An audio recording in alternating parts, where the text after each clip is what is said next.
আসন্ন ত্রয়োদশ জাতীয় নির্বাচন ফেব্রুয়ারিতে হওয়া নিয়ে রাজনৈতিক দলগুলোর মধ্যে কিছুটা শঙ্কা থাকলেও পূর্ণ প্রস্তুতি নিয়ে মাঠে কাজ করছে বাংলাদেশ জামাত ইসলামী।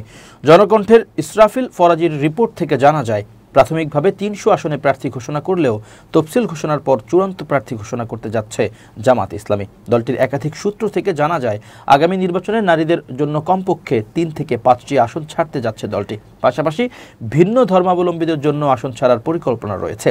৫টি দাবিতে গত এক মাসেরও অধিক সময় ৭টি দলকে সঙ্গে নিয়ে আন্দোলন করে যাচ্ছে বাংলাদেশ জামাত ইসলামী। এসব দলের সঙ্গে জোট না হলেও আসন সমঝোতায় যাবে দলটি।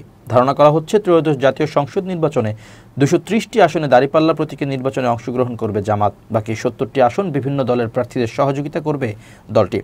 সব মিলিয়ে ত্রয়োদশ জাতীয় সংসদ নির্বাচনে ১৮০টি আসনের সংখ্যাগরিষ্ঠতা নিয়ে সংসদে যেতে চায় জামাত ইসলামী। বর্তমানে ৩০০টি আসনেই প্রচার চালাচ্ছে জামাতের নেতাকর্মীরা। এর মধ্যে ২-৩টি আসনে প্রার্থিতা নিয়ে কিছুটা দ্বন্দ্ব থাকলেও বাকি আসনগুলোতে জয়ের জন্য সর্বোচ্চ প্রস্তুতি নিচ্ছে দলটি। জামাত চূড়ান্ত প্রার্থী কবে ঘোষণা করবে এমন প্রশ্নের জবাবে দলটির সহকারী সেক্রেটারি জেনারেল অ্যাডভোকেট এহসানুল মাহবুব জুবায়ের বলেন, নির্বাচন কমিশন ডিসেম্বরের প্রথম সপ্তাহে তফসিল ঘোষণা করলে দ্বিতীয় সপ্তাহে চূড়ান্ত প্রার্থী ঘোষণা করা হবে। তিনি বলেন, আগামী নির্বাচনে ইনক্লুসিভভাবেই প্রার্থী ঘোষণা করবে বাংলাদেশ জামাত ইসলামী। সমাজের প্রতিটি সেক্টরে প্রতিনিধি, যেমন বিভিন্ন ধর্মের প্রতিনিধি, সাংবাদিক, আলেম, নারী ও তরুণদের সম্মিলিত উপস্থিতি লক্ষ্য করা যাবে। জানা যায়, আগামী নির্বাচনে বাংলাদেশ জামাত ইসলামের সঙ্গে জোট করতে যাচ্ছে বাংলাদেশ জাতীয় হিন্দু মহাজোট। এই সংগঠনটির বাংলাদেশের ২৩টি হিন্দু ধর্মীয় সংগঠনের একটি মহাজোট, যার মধ্যে দেশের বিভিন্ন জেলা অন্তর্ভুক্ত।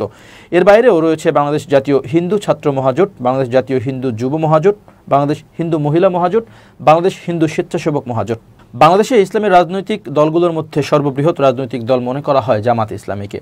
অরাজনৈতিক সংগঠন হেফাজতে ইসলামের বর্তমান নেতৃত্বের একটা অংশের সঙ্গে কিছুটা দূরত্ব থাকলেও জানা গেছে, নির্বাচনের আগে জামাতের হয়ে মাঠে প্রভাব বিস্তার করবে হেফাজতে ইসলাম।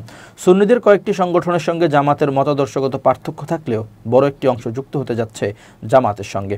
আলোচনায় রয়েছে গণ অভ্যুত্থানের অন্যতম সংগঠক আবু সাদিক কায়েম, সিবগাতুল্লাহ সহ বিভিন্ন ছাত্র সংসদের প্রতিনিধি। ধারণা করা হচ্ছে ৩ থেকে ৫টি আসনে তরুণদের প্রতিনিধি হিসেবে নির্বাচন করবে তারা। একটি সূত্র থেকে জানা যায়, ত্রয়োদশ নির্বাচনের ইতিহাস গড়তে চায় জামাত, যার জন্য সর্বোচ্চ ত্যাগ স্বীকার করতে প্রস্তুত দলটির নেতাকর্মীরা। প্রতিটি আসনকেই গুরুত্ব সহকারে দেখছে জামাত।